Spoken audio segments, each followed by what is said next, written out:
Baik, Bismillahirrahmanirrahim. Assalamualaikum warahmatullahi wabarakatuh. Waalaikumsalam warahmatullahi wabarakatuh. Gimana kabarnya anak bapak sekalian? Baik, Pak. Alhamdulillah baik.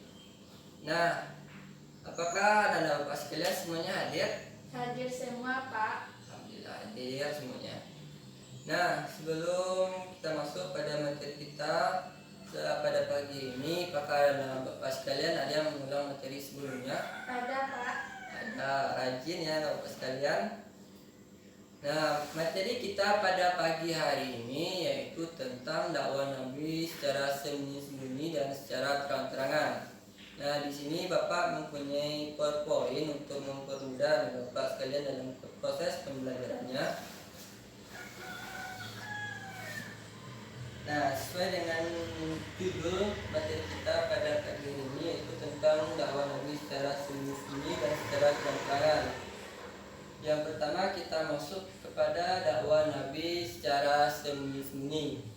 Nah, awal dakwah Nabi Muhammad SAW menggunakan sembunyi-sembunyi ini bukan karena takut, akan tetapi pada saat itu pengikutnya masih sedikit dan masih belum kuat, dan juga ada kecaman atau ancaman pada saat itu oleh kaum Quraisy.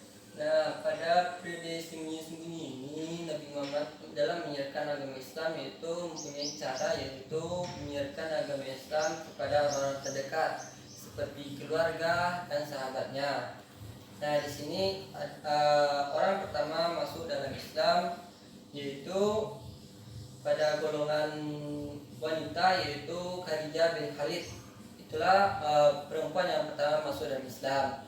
Yang kedua pada golongan budak yaitu Bilal. Dalam golongan budak Bilal yang pertama kali masuk dalam Islam. Yang kedua pada golongan anak-anak. Pada golongan anak-anak ini yaitu Ali bin Abi Thalib. Yang keempat yaitu pada golongan orang tua yaitu Abu Bakar As-Siddiq.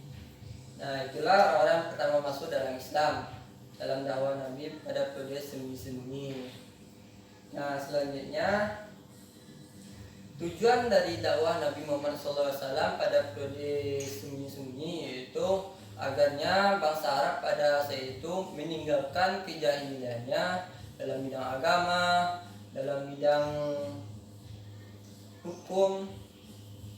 Nah, juga agar umat Islam mempercayai bahwa Allah itu ada dan mengikuti ajaran Islam serta mengamalkan amal ibadah sesuai dengan yang terdapat dalam Islam. Nah, itulah tujuan dari dakwah Nabi pada periode sembunyi-sembunyi. Nah, di sini dijelaskan pada surah Asy-Syura tentang dakwah Nabi secara sembunyi-sembunyi.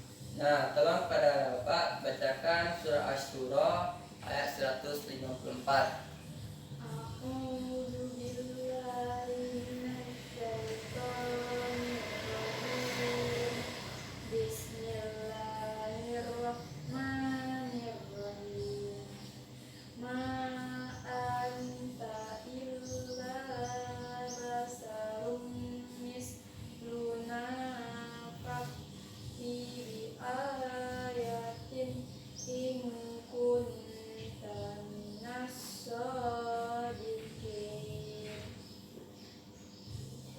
Artinya, engkau hanyalah manusia seperti kami, maka datangkanlah sesuatu mukjizat jika engkau termasuk orang yang benar.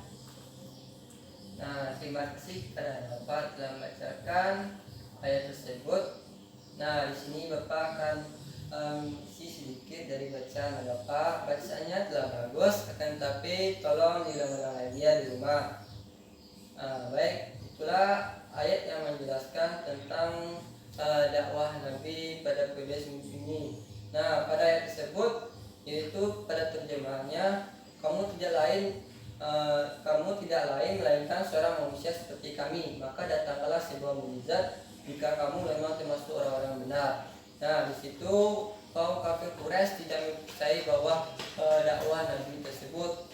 Nah, di sini kaum Quraisy meminta kepada Nabi Nabi agar mendatangkan sebuah mukjizat, yaitu sebuah kebenaran bahwa apa yang disampaikan oleh Nabi itu benar.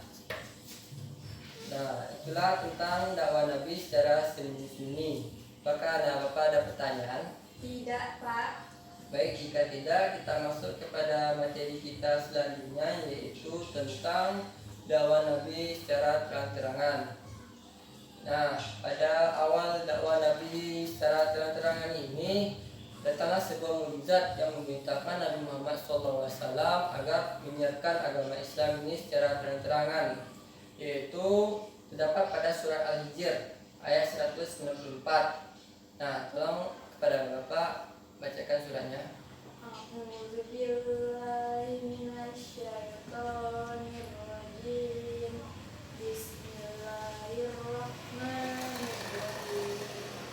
Fasda bima tu'maru wa a'rid 'anil musyrikin. Artinya, maka sampaikanlah Muhammad secara terang-terangan segala apa yang diperintahkan kepadamu dan berpalinglah dari seorang yang musyrik. Nah, Sadaqallahul Azim. Nah, baik, sesuai dengan apa yang disampaikan oleh Bapak tadi tentang dakwah Nabi secara terang-terangan, terdapat pada surah Al-Hijr 94, yang mana artinya maka sampaikanlah oleh kamu secara terang-terangan segala apa yang diperintahkan kepadamu dan berpalinglah dari orang yang musyrik. Nah, di sini maksud ayat tersebut yaitu sampaikanlah dakwah itu secara terang-terangan yang telah diperintahkan kepadamu dengan menyebut kalimat la ilaha illallah Muhammad Rasulullah dengan terang-terangan, dan apa yang diperintahkan kepadamu perkara-perkara yang harus dijelaskan serta ajarkan dan apa yang harus dijauhi, dan berpalinglah dari orang-orang yang musyrik, janganlah engkau hiraukan mereka. Nah, ayat itu menjelaskan bahwa kita harus menyampaikan sebuah kebenaran. Nah, selanjutnya selanjutnya itulah materi tentang dakwah secara terang-terangan. Selanjutnya kita masuk hikmah yang dapat kita ambil dari materi yang di atas tadi. Nah, baik, pada Bapak, apakah bisa menunjukkan hikmah yang dapat diambil? Bisa, Pak. Baik, silakan. Seorang pendakwah yang menyuruh atau dalam menyiarkan agama Islam tidak boleh takut jika apa yang disampaikan sebuah kebenaran, karena Allah bersama kita. Nah, betul sekali. Hikmah yang dapat kita ambil yaitu kita sebagai seorang pendakwah yang menyiarkan agama Islam. Nah, kita tidak perlu takut akan apa yang kita siarkan itu, karena apa yang kita siarkan itu sebuah kebenaran. Jika itu sebuah kebenaran, maka Allah akan bersama kita.